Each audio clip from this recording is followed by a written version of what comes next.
I'm Simba. I'm your man, CL. What's going on, man? What it do? What it do? What it do? Yeah, we been off for a week, a little break. We back. Today we go talk sports. Yes, sir. We go talk about the layoffs at ESPN. Mm-hmm. We go talk about some of the NBA, what the youngsters, what they're about, new draft picks, and a little boxing. Already. But before we get into it, man, I want to thank all the subscribers and all the viewers. And if you haven't subscribed, go ahead and hit the button, notification button, so you can be aware and notified when we drop our show. Yes, sir. Let's get into it, man. Let's get it, baby. So ESPN, they laid off about 20 people, on-air personalities. Some of the big names is Jalen Rose, Van Gundy, amongst others. And ESPN, Disney, the parent company, said because of financial reasons. Their biggest personality, Stephen A., he said, quote, this is his words, that he might be next. He put a little racial thing to it, saying that, as a black man, you got to always be ready. When white people catch cold, black people catch pneumonia. I don't know where he's going with that, but. Yeah. But if we're going to be real about it, let's deal with reality. This ain't the end. More is coming. And yes, ladies and gentlemen, I could be next. Let me tell y'all something. Don't ever, ever, ever in your life, as a black person, take anything for granted. I told you before, when white folks catch a cold, black folks catch pneumonia. The Neil Everett's are gone, the Jeff Van Gundy's are gone, David Pollack, outstanding college football analyst, love him. He was one of the casualties. Todd McShay, college football analyst extraordinaire, especially for the NFL draft. He's part of the casualties. Love him. You didn't think black folks was going to be on the list too? That's always the case. What you think, man? Hey, well, shit, I don't know. I'm glad he said cold and pneumonia because everything had been COVID for a minute. So I'm glad we ain't catching the COVID and everything else. But I can't really go with the racial angle that he going with because white folks have also been let go off in it. And with all those top names at ESPN, I'm pretty sure they spitting out a lot of money on salaries, not including endorsement, what you call them when they do little commercials and all that other stuff that they got to pay for. But I'm pretty sure they spitting out a lot of money, and I'm pretty sure the overhead on paying salaries and then paying for sponsorships and all that kind of stuff is probably real high. So they probably I can see why they doing a cut. A lot of economically, a lot of financial decisions are being made because advertisement is not as strong on TV right now because of this online thing. And digging a little deeper into it, we got a lot of podcasts going on. This shows like me and you. You know what I'm saying? Right. We're not we're opinionated. We're not the experts on it. And this show is about our opinion. Exactly. And basically, we get a lot of our research from some of these personalities. Yeah. So I think it's a sad day. Social media is kind of ruining the world. Those are journalists, a lot of them. They went to school. They go out and they get sources and, they do the job. So, but social media is driving the financial world right now. Right. So shows like this, we are famous. Once we get a popularity, we might become more popular than on TV personalities and get those advertising dollars. Yeah. And so it's a financial decision. It's sad. I agree with Stephen A. in one aspect that, hey man, you just can't. And when you're in a position like that, especially TV, you need to get yourself popular online because that's where it's at right now. Yeah, it's a give and take with this social media thing. We can say it's ruining the world. We can say it's doing this. We can say it's doing that. But it's putting a lot of paper into people's households that wouldn't normally have the success or the notoriety that they getting. So social network, it's a catch-22. It's a give and a take on everything. And you just got to figure out what side of it you want to be on and make it best work for you. Right. So if you can make it work for you without making a fool out yourself, but at the same time building yourself a brand where it's going to be lucrative and beneficial to you, I think that's the angle you need to go in. And hopefully most people going that route and not making fools of themselves to try to get famous. Because I'm pretty sure we ain't. I know for a fact we ain't finna do that. No, and Stephen A. Shannon Sharp. See, Shannon Sharp, I think he beat the firing thing, and he resigned or whatever. However that went down. People like Jalen Rose, they got comfortable. Sometimes you can't get comfortable. In today's society, you got to go ahead and create your own lane. I mean, that just it is what it is. It's sad, but at some point, I think they all bounce back. You know what I'm saying? I think Shannon, that club Shay Shay gonna be just as big because he getting all kind of stars on it, and just because of who he is, and a lot of people know him. So that club Shay Shay, his brand right there alone can bring him a lot more. Can be very lucrative as well for him. Definitely I'm trying to create Shannon, Uncle Shay Shay with CL. Already. Go follow him at Flyzel44 on Instagram. Yeah, you know what I'm saying? Yeah. I'm trying to create. I'm trying to help create. A vehicle where we all famous get some money. Good looking. Yeah, I appreciate it. It's no problem, man. All for the fam, man. You know what I'm saying? Hey, I thank you, my brother. Nice hat too. Look, thank you, man. Of course, it's from Houston. But look, let's get into this NBA, man. Let's get it. A season over. Denver Nuggets, the champions. Old news. The draft happened. We're going to discuss pick 1 through 4. Okay. I've been checking out some of the summer league.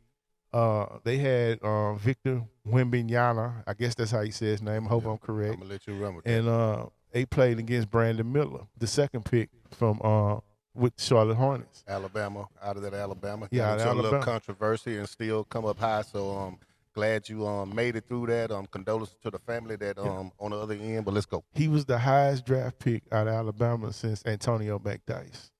McDyess was a hooper. But I feel like Brandon Miller had a better game. Wembanyama, man, he's trash. NBA overhyping him. I think Bol is better. I go back and forth with my nephew. I think Bol is way better skill set and everything. He just got cut, which is crazy to me. I hope the Rockets look into that, man. Victor Wembanyama. Look at me, bro. Don't you say it. He 19. He young. He gonna get it together. He ain't got it, dude. But don't say it. Please don't say it. Don't say it. Please. I'm only going by what I saw last night. Y'all didn't hype this freshman up all motherfucking summer. He the next Jesus. Never. I know it's gonna take time, but I'm talking about right now. I ain't see it last night. Okay, 5 blocks. He supposed to block shot. Hell, he 9 foot. I'm just going by what I seen last night. Trash. Boy, I need muscle milk. Boy, I need bananas, apples, oranges, pears, watermelon. He need everything in his bloodstream to get his weight up. Because he got baby deer legs. When I say baby deer legs, I mean baby deer legs. Just flopping out there. Just flopping. I know Greg Poppins. I know this ain't what I drafted. I know this ain't what I drafted. I done and drafted a lemon. But he had like 4 points or 8 points, man. How you 7-4? He had 9 points in about almost 28 minutes. Trash. And for a guy to be 6'5", and they hyping him up as he's 7'4". I mean 7'5" or 7'4". Yeah.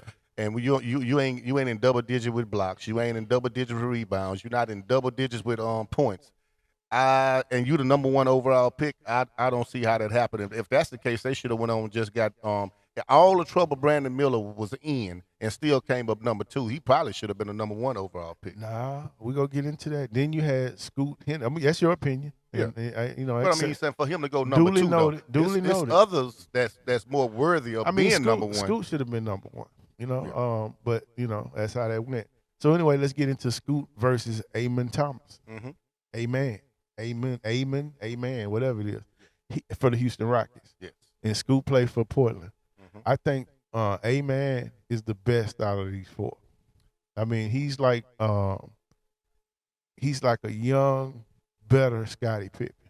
You know, he's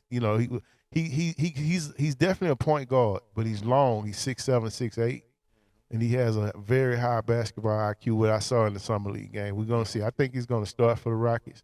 I think they're gonna start him at small forward because they just signed Van Fleet for the point guard. Right. But they gotta put him on the floor because he's a hooper like that. Yeah. Scoot Henderson, he should have been a number 1 pick if not Thompson, because he's like a Joe Dumars. You remember him? He's like a Joe Dumars with Isaiah Thomas skill set. So he's physical at about 6'2", 6'3", but he balled like a Isaiah Thomas. So he's a man child. You know, I'm looking at, to me, those 3, Miller, Scoot, and Thompson, is gonna make the NBA exciting. I don't think, and I think all of them gonna have way more longevity in the league than the number 1 pick. I'm gonna let you say his name, but I don't think he gonna make it long because he too frail and too soft for this league. Wembanyama. Yeah. Now that European league or France league or whatever league he's playing in, they don't play as physical as we do.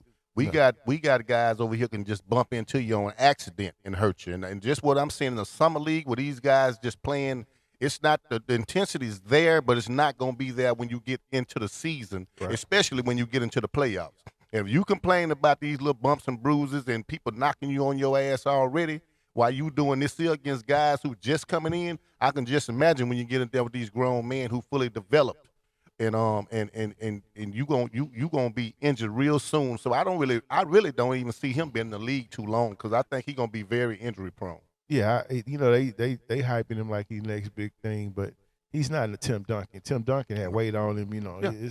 Even Kevin Durant, you know, that's what they was trying to really try to compare his game to. Oh, nah. And if you sit there and look, he can shoot, he can do this, he can do that. But Kevin Durant was over here with real players. You know, went to school in Texas, one and done, and playing against top level competition. Grew up in D.C. Yeah. And anybody would have that nappy got to play good and got to be strong enough to be in a league with hair like that there. Hey, let me tell you something. KD got what they call ghost Twitter accounts. He gonna get at you, man. Yeah. At Flyzell, KD. I already burner know, too. accounts. He got burner accounts. You talking about his hairline, man. I done already seen dudes he done got it already. So if he get at little old me, that let me know, goddamn, we almost famous. Yeah, well, hey, I am famous. You know what I'm saying? But KD, whatever your burner is, man, you know, at Flyzell. You got Twitter? No, man, get you a Twitter, man. I think he be on Twitter with the burner. F-O-Z-L, Flyzell 44, man. Holla at your boy, man. I don't mind. All right, man. So last night he had a boxing match. Yeah. You know, well, first of all, Spence and Crawford is coming up. Yeah, July 29th. You know, if you're on YouTube, Flyzell 44, a.k.a. CL, he will be in the Vegas area. He will be live in effect. Yeah. You know, passing out his paraphernalia. His cards with the scan codes, you know, all that. So, straight out the trunk like we used to do back in the day with the CDs, the T-shirts, and everything. I'm coming straight out the pocket, straight out the backpack, straight out the trunk. However we gonna do, I'm doing it old school way. Yeah, he old school, but you know, it's effective. Already. But anyway, man, so who fought last night? We had Jerron Boots Ennis, a guy out of Philadelphia, Pennsylvania. He's a 147-pounder. Okay. He's a IBF interim champion. So that means he could be the mandatory for Spence or Crawford, whoever wins. Right now, he's a mandatory for Spence for the IBF. Do you think him and Spence will make a good fight?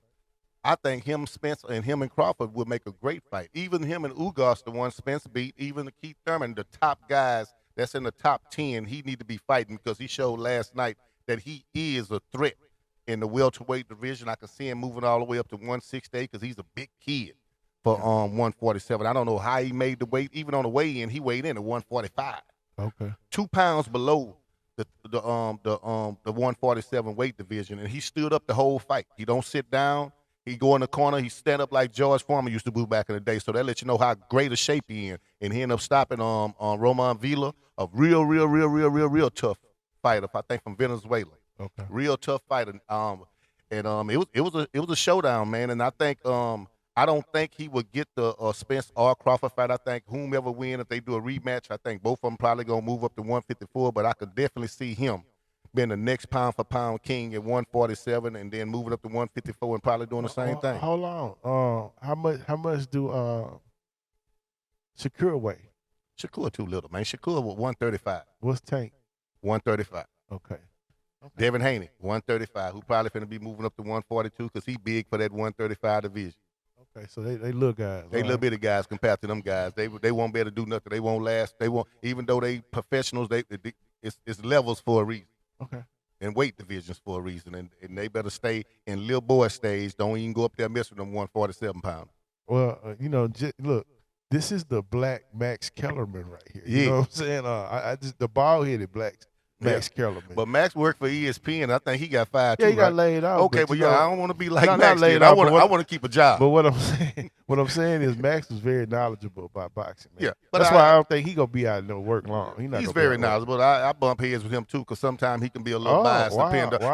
He's a little biased, depending then on who the fighter is. So he's a little biased too. So I'm non-biased when it comes. I don't care if you're black, white, Mexican, or whatever you are. I'm very non-biased. So Max tend to be a little more biased, and I'm straightforward. I call it like I see. Okay. Well, Max, if you out there, man, holler at us so I can get you on the show with CL, man. Get him on the show, and we can definitely speech and debate a little bit. Stephen A. Smith, to me, don't know enough about boxing to go back and forth with you. I feel I do. So I wouldn't mind going toe to toe with you and politic a little bit about boxing. Okay, well, drop Max Kellerman in the comments, all of viewers. Let's see if we can get him in. It flies L44. Or we all famous. So either one, go to the comments or whatever and shoot us a way to get in contact with you. All right, man. Well, look, man, it's been a good show. You know, sports. We know we got our opinion about every sport. We kind of knowledgeable. You know what I'm saying? So hope you enjoyed it. This been Simbo. And I'm your man, CL, man. We all famous.